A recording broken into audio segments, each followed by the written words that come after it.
Hello, my name is Ada Nifosi and I'm a lecturer in ancient history at the University of Kent. Welcome to the virtual undergraduate open day. Today we will talk about the degree programs at the Department of Classical and Archaeological Studies. As you can see, you have three choices of degree programs: the BA in Classical Studies, the BA in Classical and Archaeological Studies, and the one in Ancient History. Now, in each one of these BAs, there's something really for everyone's interest. In fact, our modules go from the Minoan age until the end of the Byzantine Empire.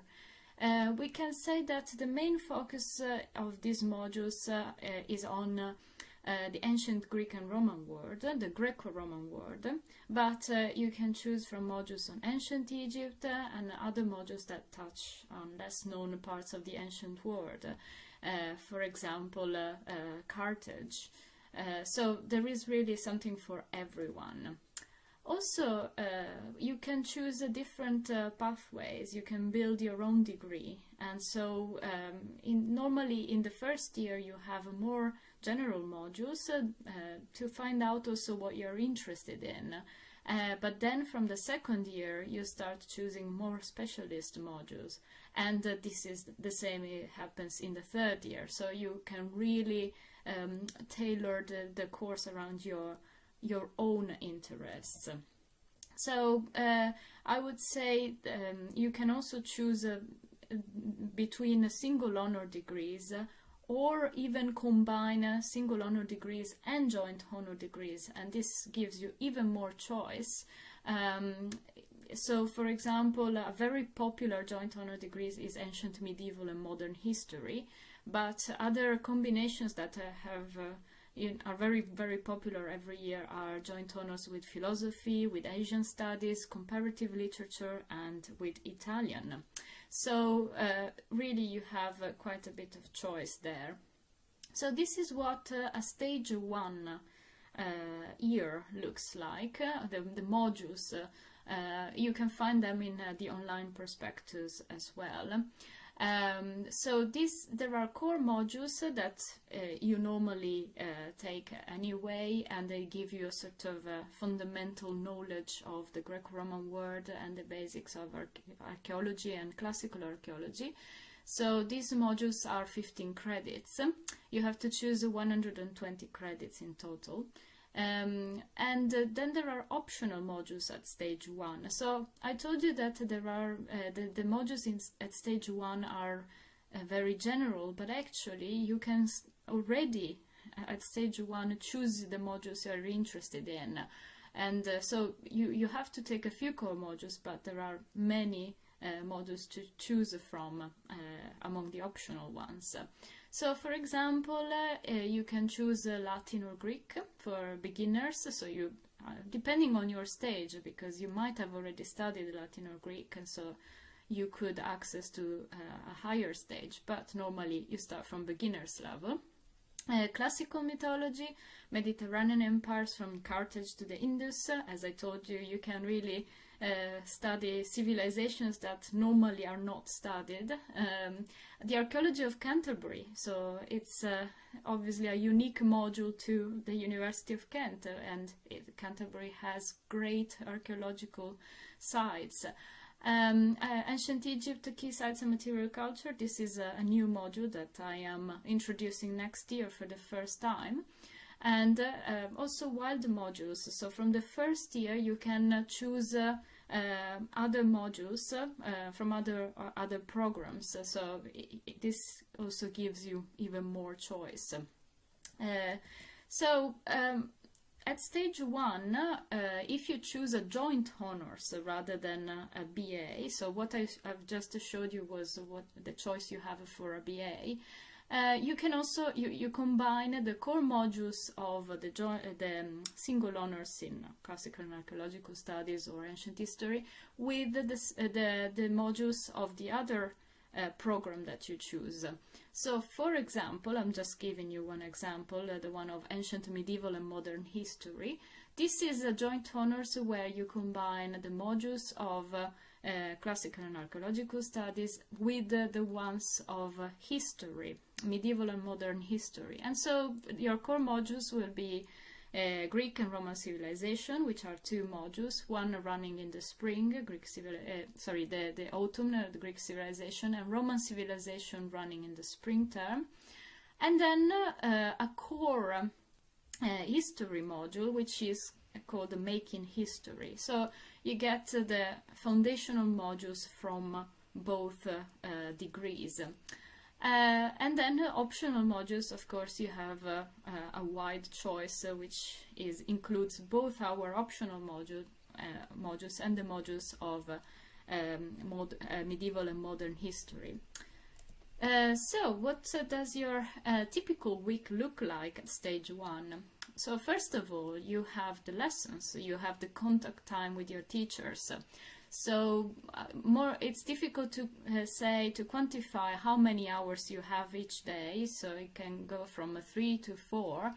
It also depends very much on the modules you choose, because if you choose a language module, for example Latin or Greek, you have many more contact hours than if you choose other modules. It also depends on that, so very much. So for example, a normal 15 credit module has 2 hours per week of contact, while a language module has 4 hours per week. So obviously pay attention not to choose 2 language modules as optional modules, because that would really give you many contact hours, but it's really up to you. So you can build up your own week and decide how many contact hours you want each week, depending on the modules you choose. You also have the library, and the library is a great space for obviously books, but also you have computer rooms, you have areas where you can socialize, a bar, cafe places. So it's really a beautiful space, and I hope you will soon have the chance to see it. So you have assignments, of course, and you can ask me more about them, because they really vary according to each module. Normally we have essays if it's 100% coursework, we have exams, but we also try to give transferable skills by making you do group work and presentations during the time the module is run. So evaluation during the module and the final assessment at the end. So we alternate things, various activities. So also when you are not in class and when you're not preparing for your assignments and assessments, we also have activities. So you can play a sport, so for example hockey or football, and you can we have a beautiful campus where you can have a picnic if it's a sunny day.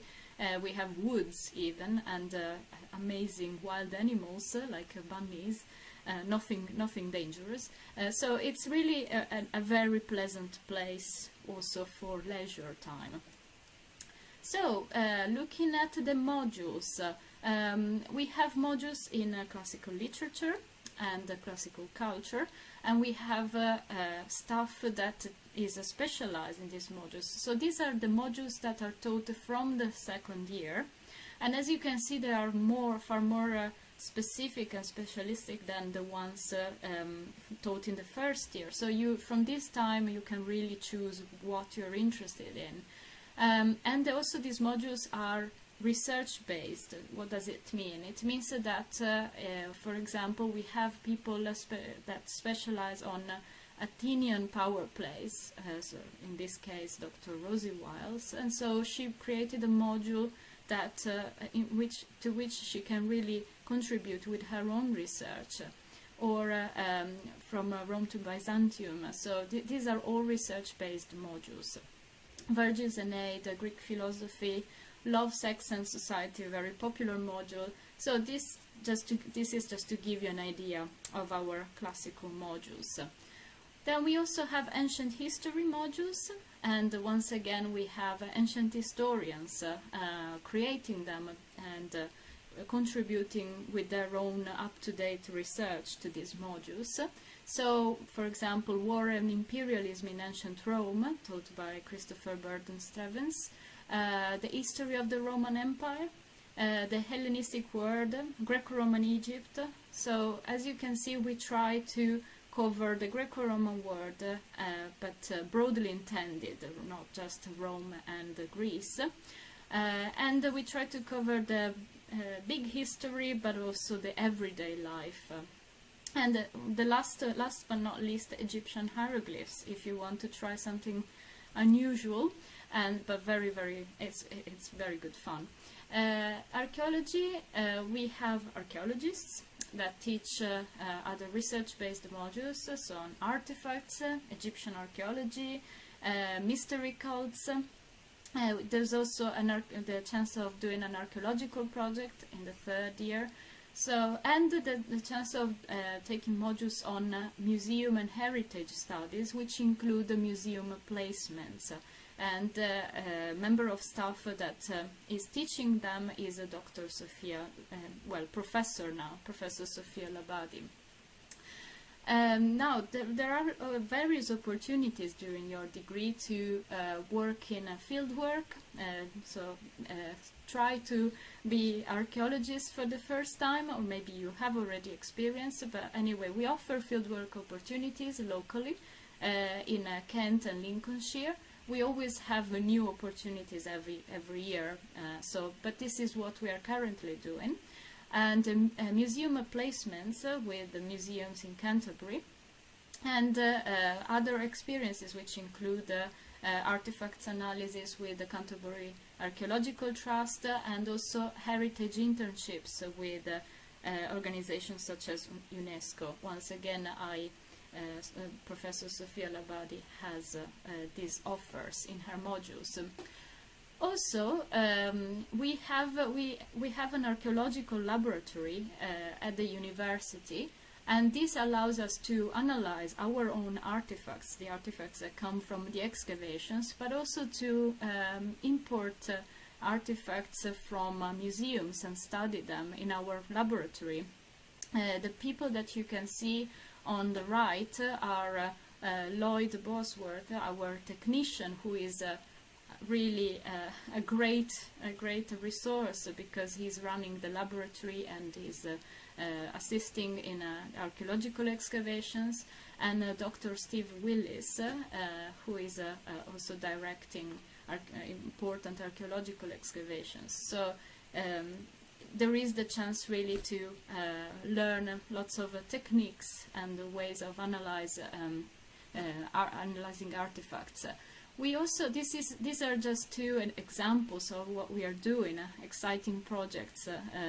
So, for example, there is a very recent project in collaboration with the Petrie Museum, where Dr. Ellen Swift and Dr. Joanne Stoner studied musical instruments coming from Greco-Roman Egypt, now preserved at the Petrie Museum, and reconstructed them in 3D. They 3D printed them. And in the photo on the left, you can see Joe Stoner and other colleagues that are playing such instruments from Egypt, the 3D printed versions, of course, in Vindolanda, in the site of Vindolanda. So an incredible experience. And you can see some of the instruments on the right. And also, we also had a mummy that was at the local Bini Museum, which I really recommend you to visit if you have the chance, in the center of Canterbury. And it's a mummy head that was there for a long time, but it was brought, eventually we decided to preserve it, to work on it, and we brought it to Sittingbourne to work on the preservation of it. So these are just the two examples of projects that we have.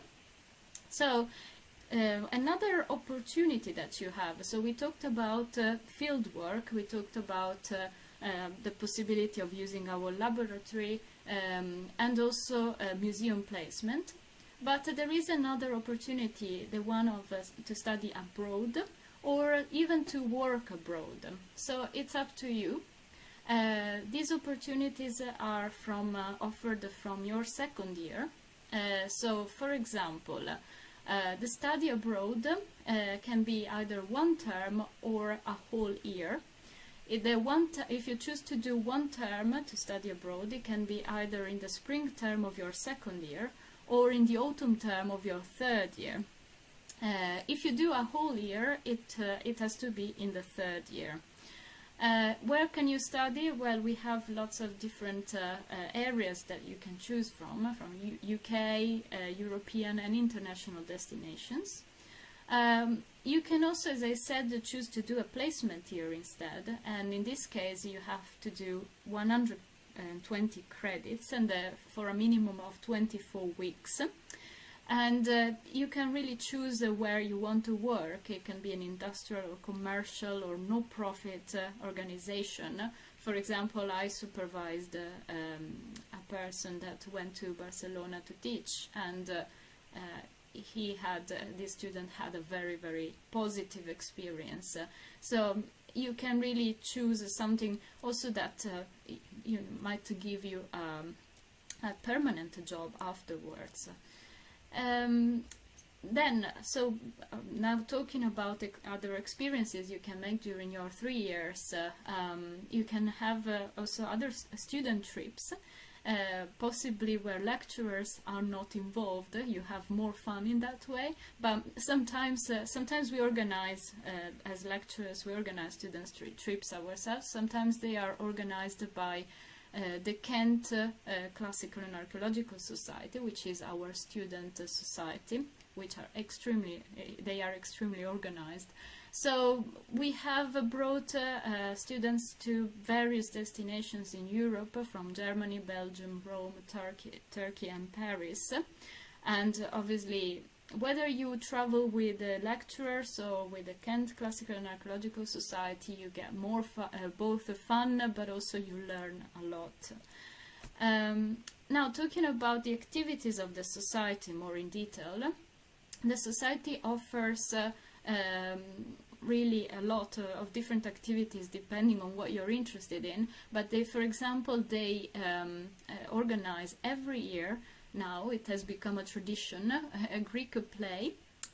So, for example, this year they performed The Frogs by Aristophanes, and it was a great success despite all the things that happened with the virus, the pandemic. The students managed to play it, and they were absolutely excellent actors. You can see some recording online as well. So they also organize, the society organizes film nights, toga nights. You can see an image there on the right. They organize trips, as I told you. For example, they went to the British Museum, the Louvre, and to Rome. And they also made a Greek myth calendar. So really, there's a lot to do if you are here. And so, in terms of skills that you will learn with these degrees, so these are broader skills that you brought with you, no matter the job you decide to do.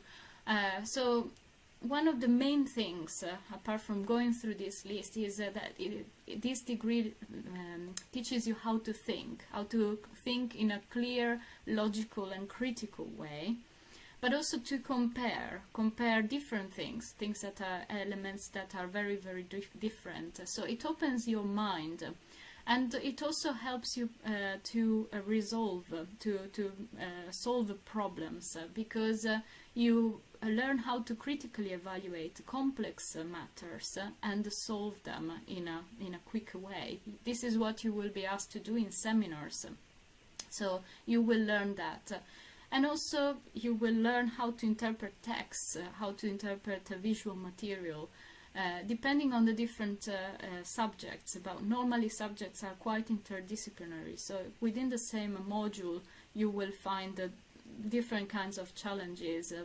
So Also, you will give oral presentations, which is a very important element, a very important skill. Especially if you want to, for example, train as teachers, you will have the confidence after attending these modules. You will work in teams as well, but you will also gain a responsibility, and you will learn how to plan yourself. And finally, you will learn how to write critically, write essays, because this is a skill that you don't learn at school. It's a very specific skill that you will learn in your first year at the university. So what do we do to give you employability? What is our strategy? As I've already mentioned, the internships with local, regional and national museums. So there are new opportunities every year, really. We also try to help you with CV writing. We do workshops, so we try to offer you also meetings with employers. So there are different opportunities over the years. And also we use the alumni. We invite alumni, former students at Kent, to be mentors, because they talk about their successful experience.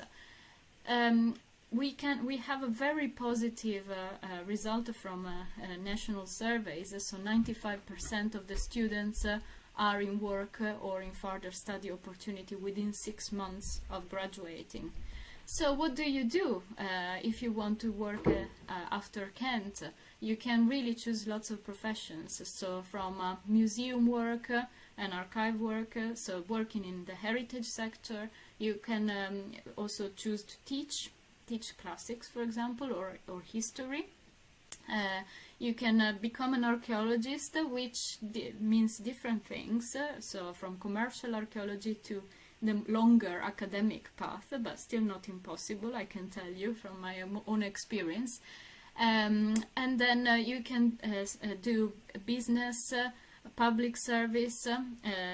You can work for MI5. I can tell you that's a possibility. You can work in a church.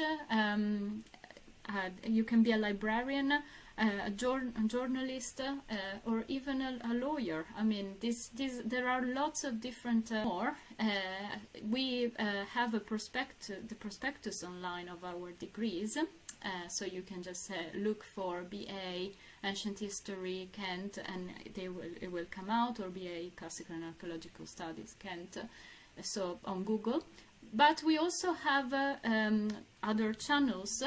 So on social media, we have Instagram, we have a YouTube channel, and we have a Facebook page. The keyword to find all of them is Kentiquity. That's nobody else is called like that. We are Kentiquity, and this is the name of our department on social media. My name is Ada Nifosi, and these are my contacts, my email, and so I am the admissions and recruitment officer. So if you have any question you want to ask me, obviously we will talk now, but it would be, a pleasure to just answer your questions. And there is also a general email address below, or the one of admissions. So that's also something you can contact for any general question. Also, now you will have the chance to talk to me, but also to our student ambassadors who are currently studying at Kent, and you can ask them questions such as what made you choose classical and archaeological studies or ancient history, or Kent in particular. So I leave the questions to you, but this is something you can definitely ask. Thank you very much for listening. Thank you, and have a good day.